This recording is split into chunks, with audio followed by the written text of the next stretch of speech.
অনেকেই প্রশ্ন করছেন বাংলাদেশের পরিস্থিতি কি হতে পারে। একটা কথা সত্যি, কারণ বর্তমানে বাংলাদেশের অবস্থা যা দেখা যাচ্ছে তাতে একটা জিনিস স্পষ্ট, এইভাবে যদি চলতে থাকে তাহলে ভয়ঙ্কর বিপদে পড়তে চলেছে বাংলাদেশ এবং বাংলাদেশের মানুষ। কেন বলছি কথা? তার কারণ দেখুন, কোটা বিরোধী আন্দোলন যেটা শুরু হয়েছিল ছাত্রদের দ্বারা, সেই আন্দোলন যে পরবর্তীতে জামাত এবং বিএনপির আন্দোলনে পরিণত হয়, এবং এই আন্দোলনের পেছনে যে বৈদেশিক শক্তির সমর্থন শুধু নয়, আর্থিক মদত অনেক রকম ছিল, ফান্ডিংও ছিল, সব রকম ব্যবস্থা ছিল, যার ফলেই কিন্তু এই আন্দোলন ক্রমশ শেখ হাসিনা বিরোধী এবং আওয়ামী লীগ সরকার বিরোধী আন্দোলন হয়ে ওঠে, যার পরিণতি আমরা দেখলাম 5ই আগস্ট শেখ হাসিনা দেশ ছাড়তে বাধ্য হন। শুধু দেশ ছাড়তে বাধ্য হন না, দেশ ছাড়েন, তার দলের নেতাদের মারধর ভাঙচুর, এগুলো তো চলছে, এগুলো যেমন চলছিল তেমনই চলছে।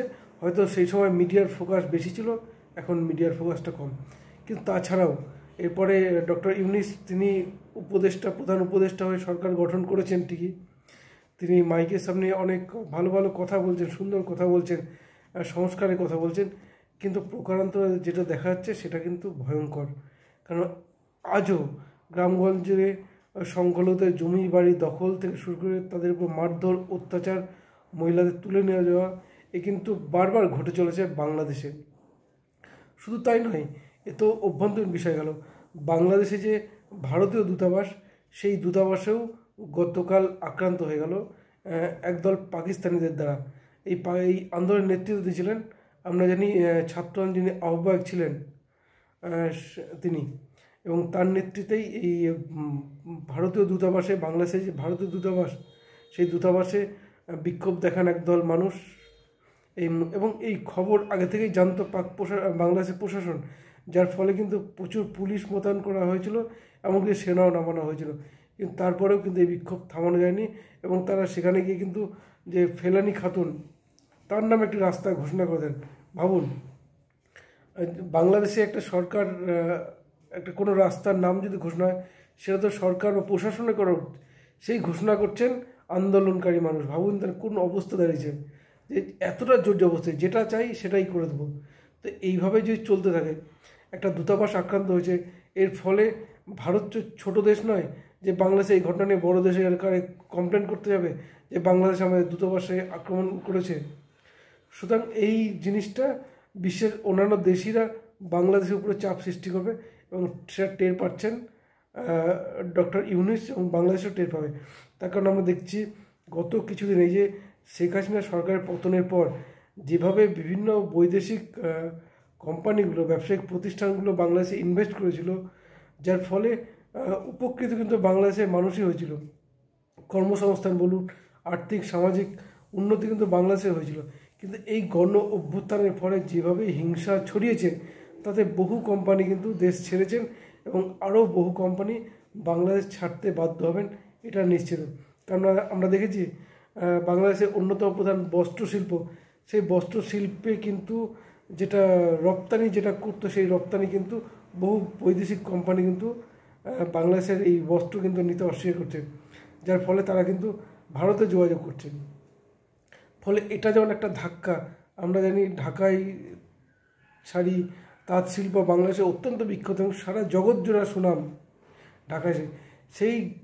এই বস্ত্রশিল্প যে ক্ষতিগ্রস্ত হয়, ক্ষতিগ্রস্ত হবে তো সাধারণ মানুষ। কিন্তু গত শেখ হাসিনার আমলে যেটা হয়েছে, বৈদেশিক নীতিটা কিন্তু যথেষ্ট ঠিকঠাক ছিল, যার ফলে কিন্তু ভারতের মতো শক্তিধর দেশ বাংলাদেশের পাশে পেয়েছিল। কারণ আমরা জানি চীনের সঙ্গে কোনো দেশ চীন থেকে যদি লোন নেয়, চীনের মদতে যদি এগিয়ে চলে, সেই দেশ কিন্তু দেউলিয়ার পথে চলে। আমরা চীনকে দেখেছি, মালদ্বীপকে দেখেছি, মায়ানমারকে দেখেছি, পাকিস্তানকে দেখছি। সুতরাং এই দেশে কিন্তু, এই দেখে বাংলাদেশে কিন্তু শিক্ষা নেওয়া উচিত। কিন্তু বাংলাদেশের জনগণ হাঁটছেন উল্টো পথে। অর্থাৎ এই শেখ হাসিনা প্রশাসন ক্ষমতায় থাকার ফলে বিএনপি নেতারা বা বিএনপি দল যেভাবে অনেকটাই দুর্বল হয়ে গেছিলো, সুতরাং রাজনীতিগতভাবে পারছিল না।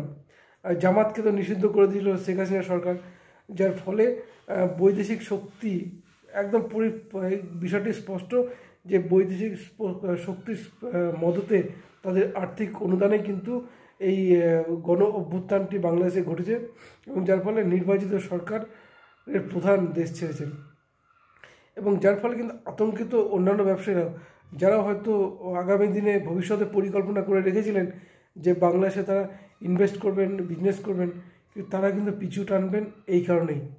কারণ যেভাবে বাংলাদেশের উগ্রবাদ যেভাবে মাথাচাড়া দিচ্ছে, তাতে পরিস্থিতি কিন্তু আরও ভয়ঙ্করের দিকে যেতে পারে। সুতরাং আরেকটা জিনিস যেটা বাংলাদেশ সরকারের ডক্টর ইউনূস তিনি বারবার বিবৃতি দিচ্ছেন, কখনো যে ভারতের সঙ্গে সুসম্পর্ক করতে চান, তো সেইখানে দাঁড়িয়ে যেভাবে অভ্যন্তরীণ বিষয় যেগুলো চলছে, দূতাবাস আক্রান্ত হচ্ছে, তো সেইখানে দাঁড়িয়ে এই বিষয়টি কিন্তু ক্ষতি করবে বাংলাদেশেরই। কারণ একটা দেশের অভ্যন্তরীণ পরিস্থিতি কিন্তু বিদেশি কোম্পানিগুলোকে, বিদেশি শক্তিগুলোকে উৎসাহ যোগাবে তারা বাংলাদেশে পা ফেলবে কিনা, পা যাবে কিনা। সুতরাং এইরকম যদি অবস্থা চলতে থাকে, যে গণ অভ্যুত্থান, ছাত্র আন্দোলন, মারধর, নেতাদের বাড়ি ভাঙচুর, জ্বালিয়ে দেওয়া, এমনকি দূতাবাস, কোনো দেশের নির্দিষ্ট দেশে দূতাবাস আক্রমণ, সুতরাং এই দেশে কিন্তু এই সব চলতে থাকলে বিদেশি কোম্পানিগুলো যারা বাংলাদেশের জন্য ভালো কিছু ভাবনা মাথায় রেখেছিল, তারা কিন্তু পিছিয়ে যেতে বাধ্য হবে। কারণ আরেকটা জিনিস বলবো যে এই যে ডক্টর ইউনূস, তিনি তো আমেরিকাপন্থী, এ বিষয়ে কোনো সন্দেহ নেই, প্রমাণিত। পাশাপাশি চীনের একটা যে মদত যে বাংলাদেশের উপর রয়েছে, এটাও মোটামুটি স্পষ্ট। বাংলাদেশের সঙ্গে তো যেভাবে সখ্যতা বাড়ছে, তাতে আর নতুন করে বলার কিছু নেই। সুতরাং এইখানে দাঁড়িয়ে এইভাবে বাংলাদেশ যদি চলতে থাকে, একদিকে সরকারের ভুলভাল নীতি, পাশাপাশি এই যে দেশের অভ্যন্তরে এরকম ভুলভাল আন্দোলন, বিক্ষোভ, জোর জবরদস্তি, যেটা ইচ্ছা সেটা করা, এইভাবে চললে বিদেশি কোম্পানিগুলো যেগুলো বাংলাদেশে রয়েছে, সেগুলো তো আগামী দিনে দেশ ছাড়বে না, বৈদেশিক কোনো কোম্পানি বাংলাদেশে পা ফেলবে কিনা সে বিষয়ে যথেষ্ট সন্দেহ রয়েছে। সুতরাং পরিস্থিতির বদল না ঘটলে বিপদ কিন্তু বাংলাদেশের।